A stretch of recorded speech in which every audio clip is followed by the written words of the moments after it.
welcome to Active Citizens Parliament. Yes, today is the 2nd day of April 2025, and we are going to have a very short, brief discussion on what is going on, especially as Senator Natasha Akpoti had alleged and speak about the issue of an attempted assassination on her person.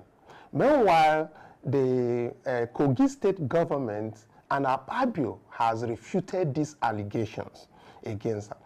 But before we get into that, let me bring you what happened yesterday as Natasha defied all odds to, go into that very, to come into her constituency.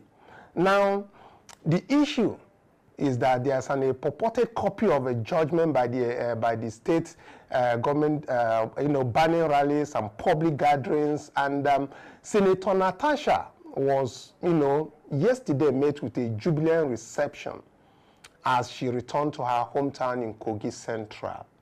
Amidst all of this going on, she had to fly into her constituency, defying all odds. It takes wit. And when you see the crowd, the people who actually gathered to welcome her back, it is amazing that even in the event of the INEC collaboration with Akpabio, the alleged connivance with the state government to go about the issue of recall, we have seen clearly that that is not coming from her constituents.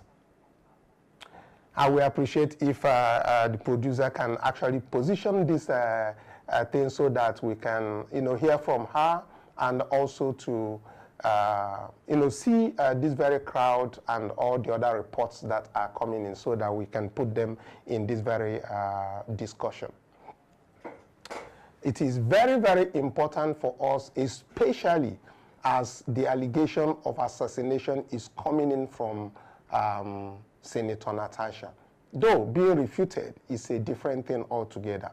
But we have to actually look at the other things that are waiting before her coming into that very particular position as at that yesterday's event unfold.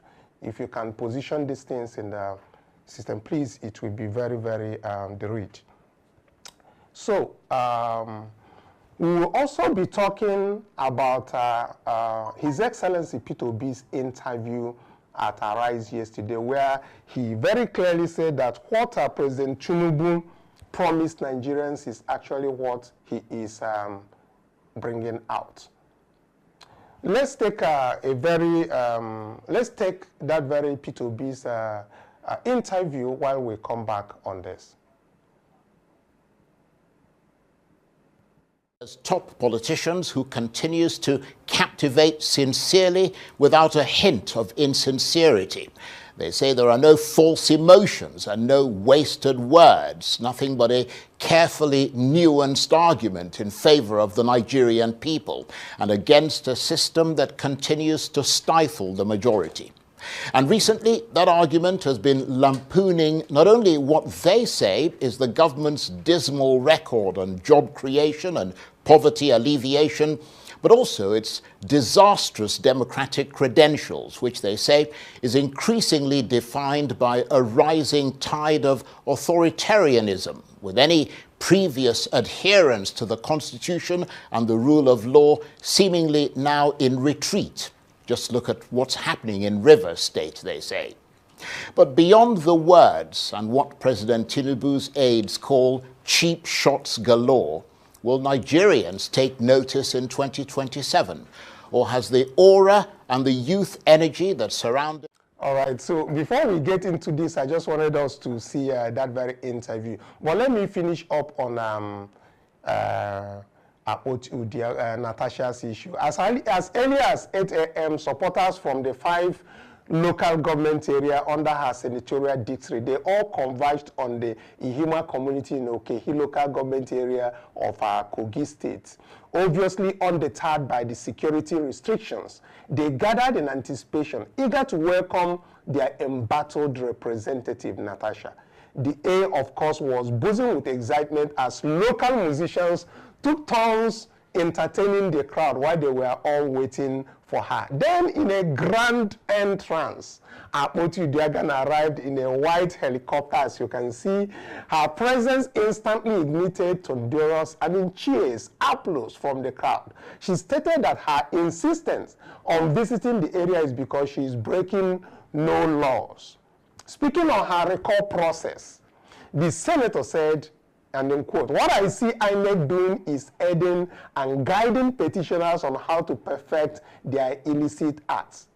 On efforts to stop her from visiting her constituency, she said, "Nobody and nothing can stop me from coming home. I am an Ibera woman. This is my land. I am the daughter of the late Jumu Abdullah Akpoti, and I know my roots. I'm not a bastard. I'm not afraid of anybody." The Governorship Election Petition Tribunal, of course, is a different item entirely.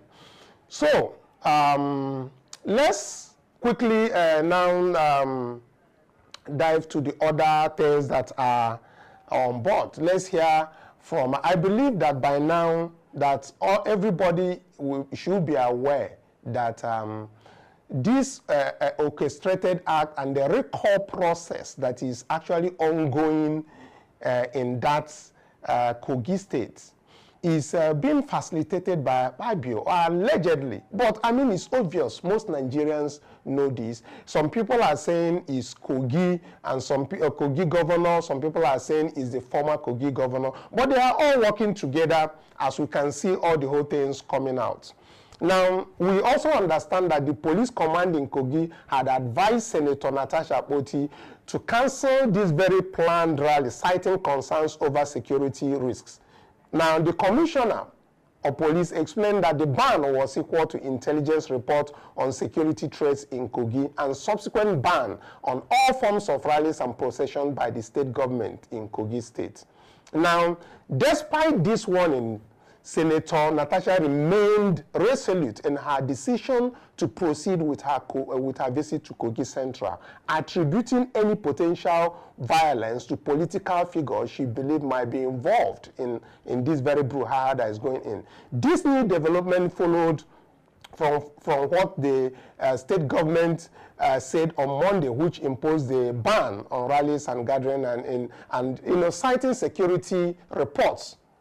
The move, as we can see, was intended to prevent any potential unrest, according to what they said. But Senator Natasha Akpoti-Duagan's media team, dismissed all of these allegations and said that she will not cancel her celebration plans. So that is what is going on. But we can see from the crowd and the emphasis and the jubilant nature of that very gathering that she is loved by her people. And the people we are seeing here may not be the people who obviously are signing signatures for her recall. That is not what we are seeing. They say, the one where we say eye, they see.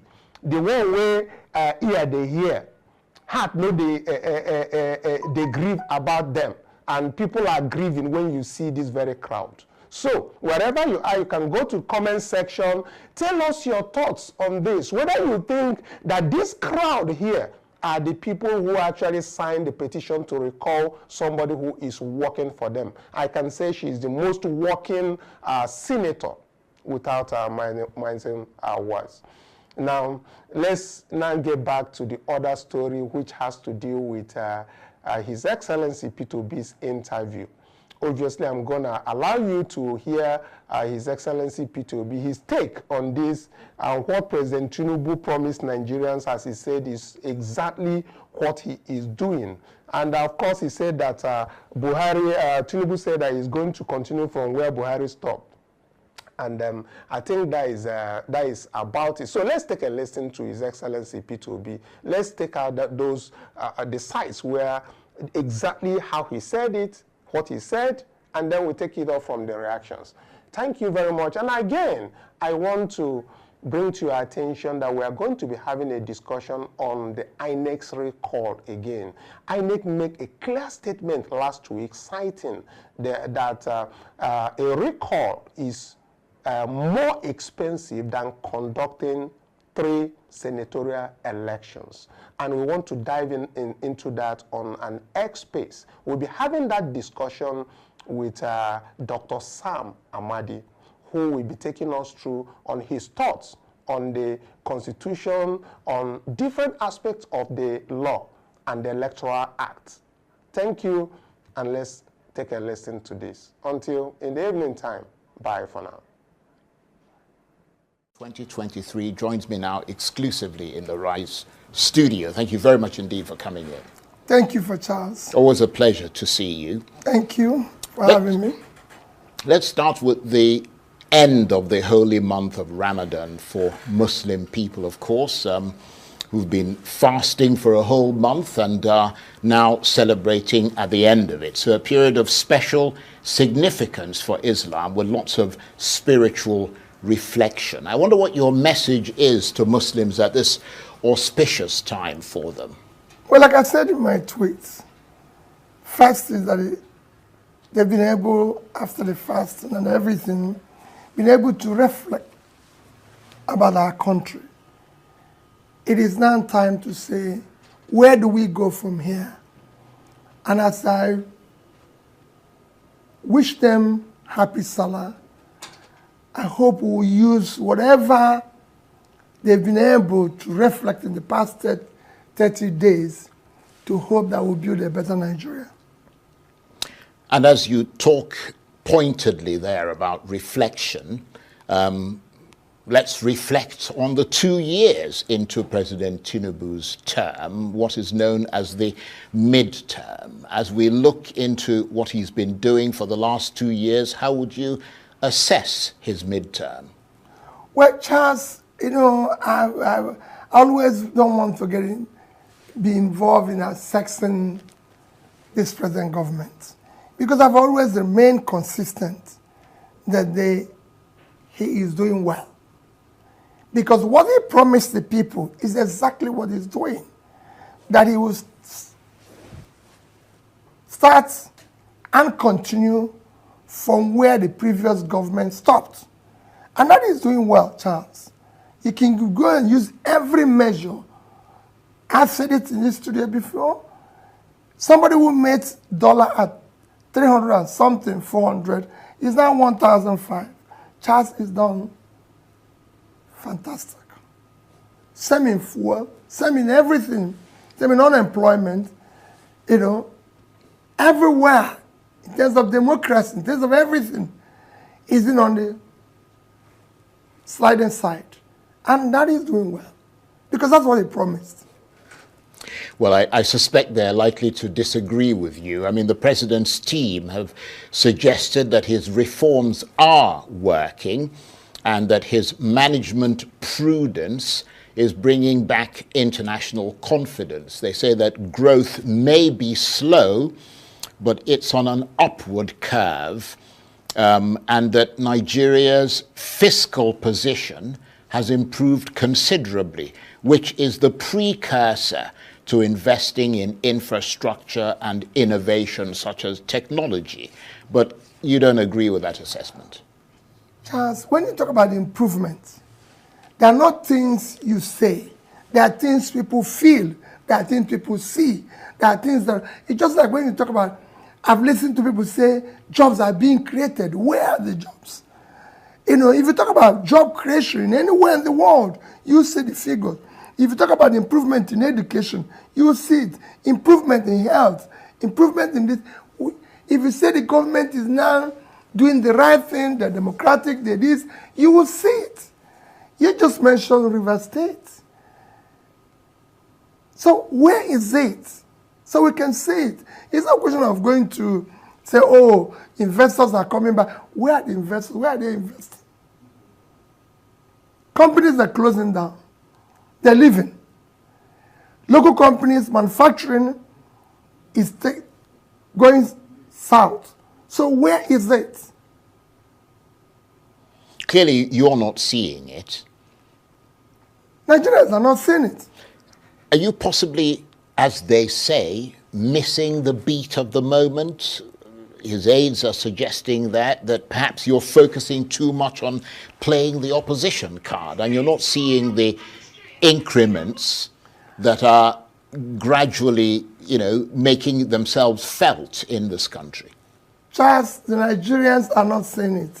I am one politician that moves around in Nigeria, and I know the feeling of the people. Yeah, but what about prices in the market? I mean, there have been some, maybe not enormous reductions, but there have been some significant reductions, even in fuel, for example, petrol prices. I mean, where did we start? They've fluctuated Charles, a little, but they've come down. Charles, where did we start?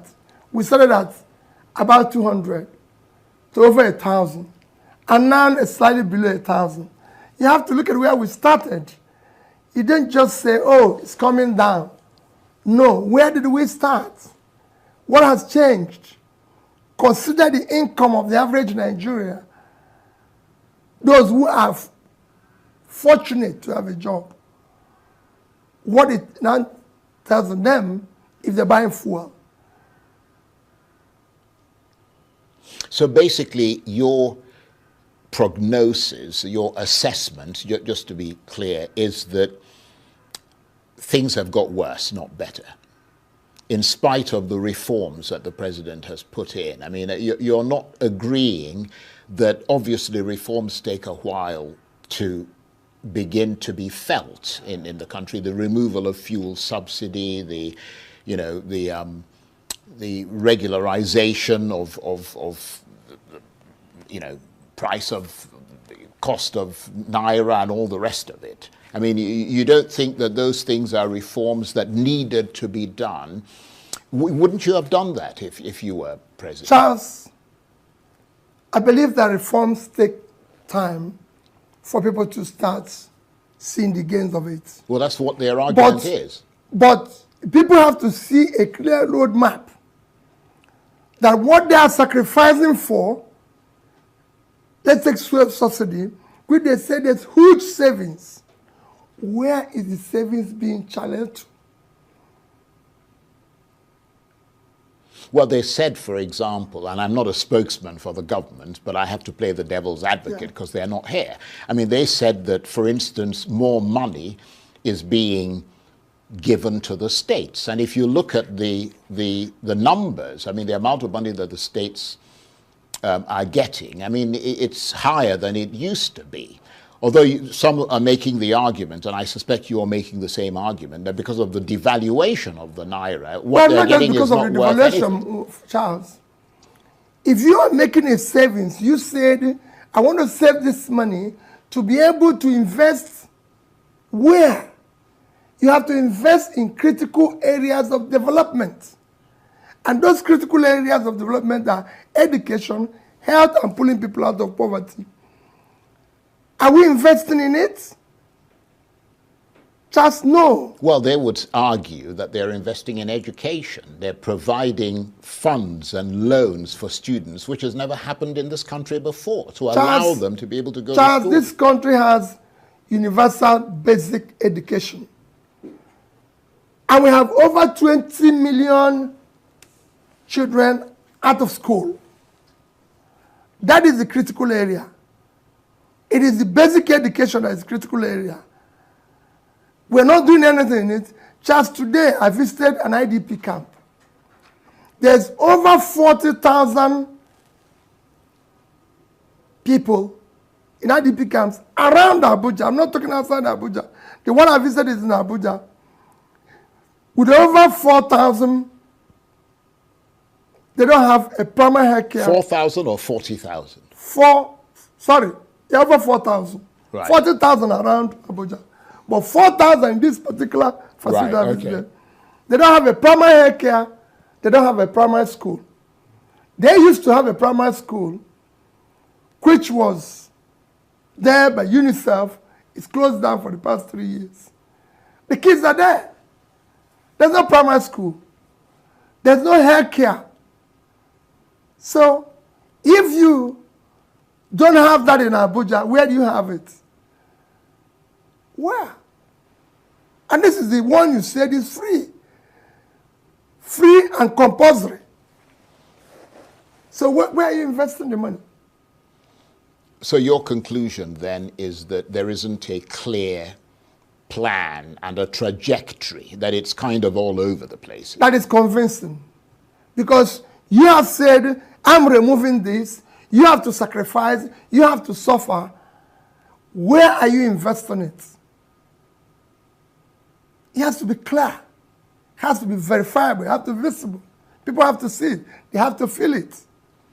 Right. Let me move away slightly from the economy, because you have suggested that President Tinubu's political decisions and counter decisions are both a cause for concern and a potential threat to Nigeria's democracy. Broadly, tell us more.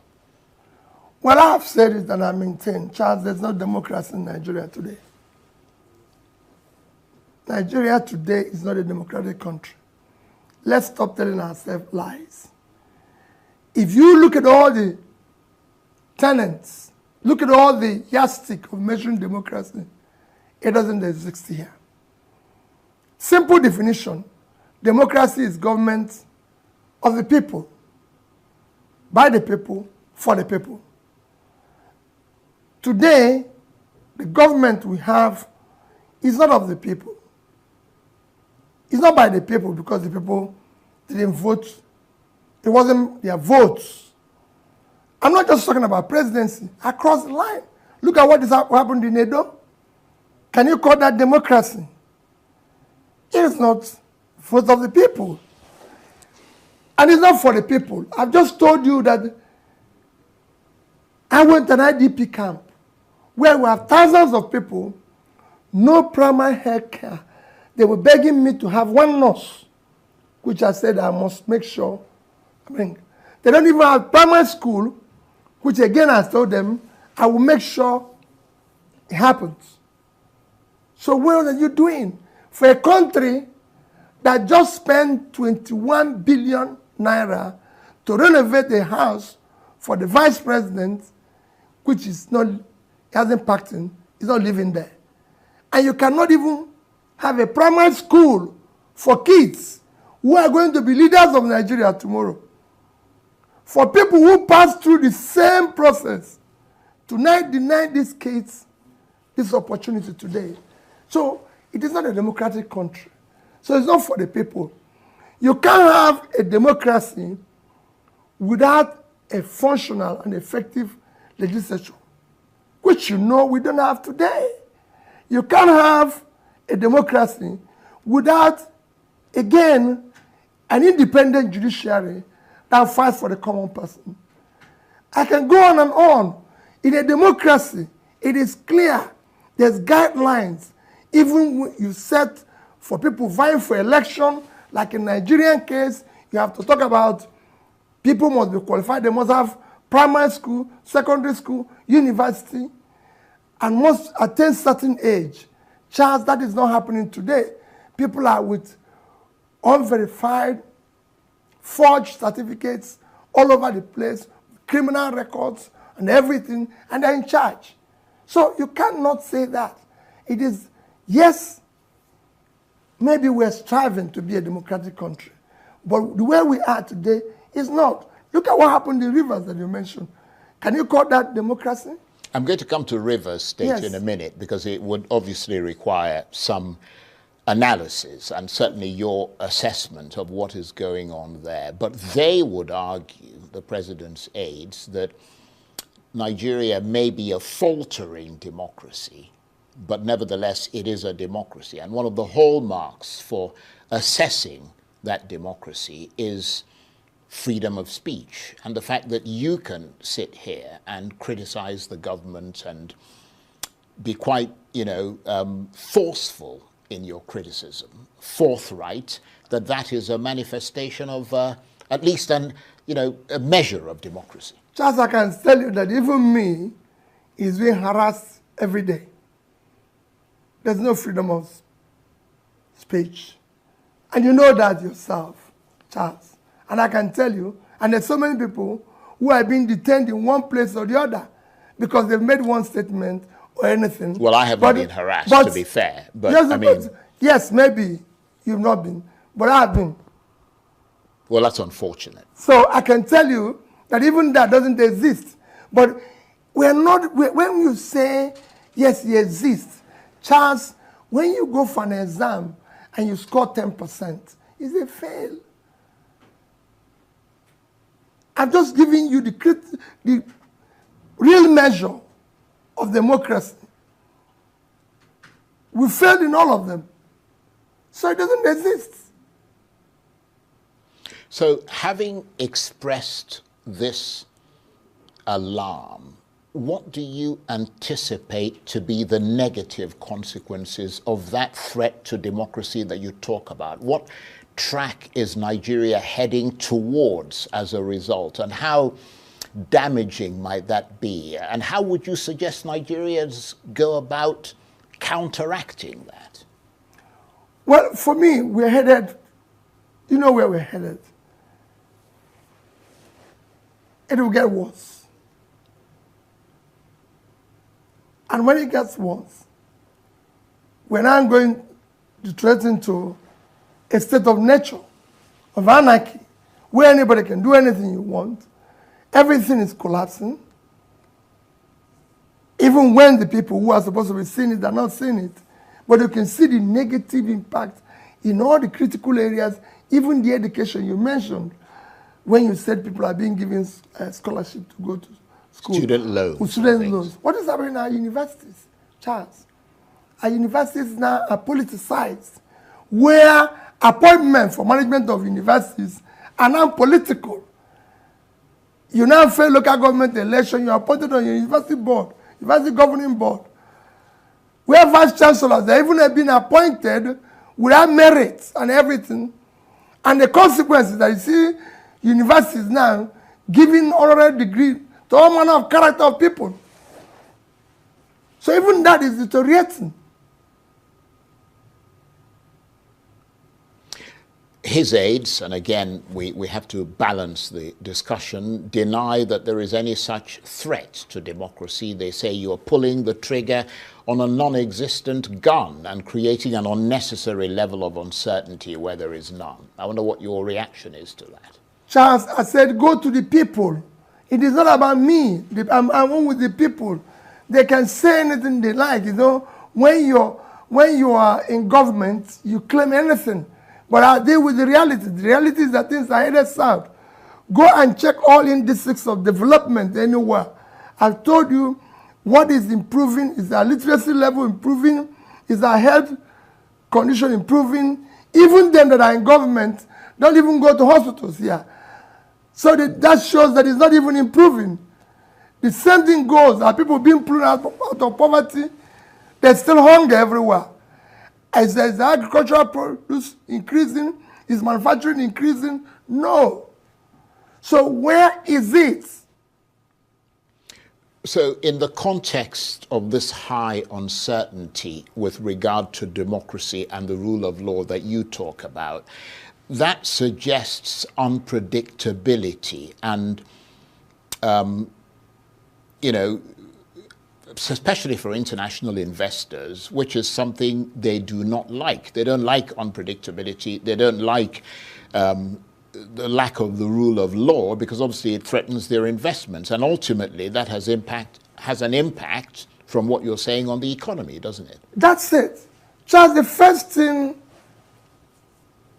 you can say that you have a government is security of life and property, rule of law.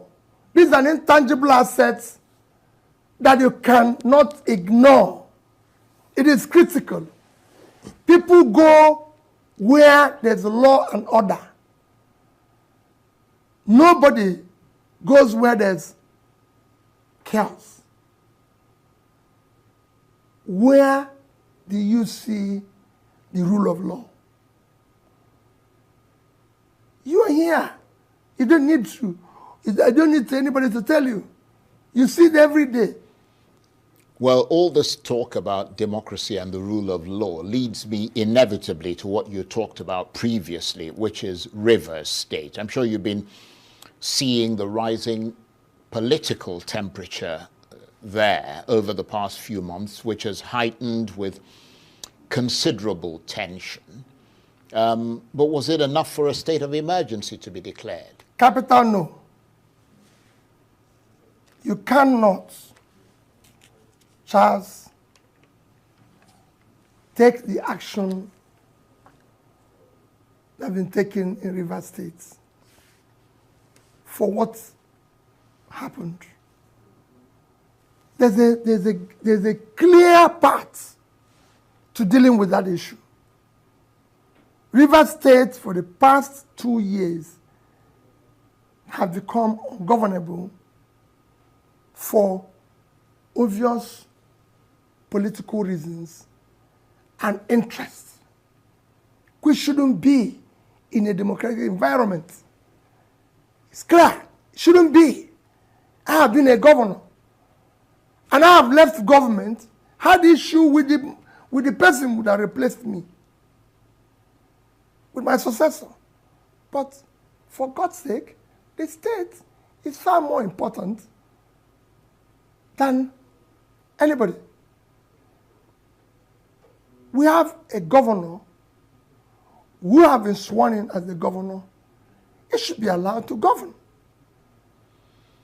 So what is your sense of what is behind that presidential declaration? Does it all seem straightforward, or do you detect a sleight of hand there? I mean, we heard a few days ago the former governor of Rivers State, Rotimi Amechi, alleging that President Tinubu's emergency rule in Rivers State is a tactic to intimidate governors who might not support the president in 2027. Is that a bit far-fetched, or do you subscribe to that school of thought? Well, for me, what happened in Rivers State is very unfortunate and is impacting very negatively to the little or remaining inkling or democratic space we had. He eroded a lot from there. So, as for intimidating the governors for 2027, it shouldn't be. The governors are going to seek re-election. You're going to seek re-election. You're going to seek re-election based on what you've been able to do, your performance. On Nigerians, the governors just have one vote. It is because of what I told you that it is not a democratic country that you are trying to intimidate the governors. So you believe that that's what he's trying to do? If that is what I'm just telling you, if that is what he's trying to do, right, it's because it's not a democratic setting. But is it what he's trying to do? I believe so. I believe so. And of course, the manner in which the National Assembly, you touched on this briefly earlier, approved that state of emergency with a voice vote is continuing to cause ripples across Nigeria and beyond. Do you agree or disagree with those who say that trust and confidence in the National Assembly has been eroded as a result? Completely eroded. Very unfortunate. That's why I said there's no functional legislature.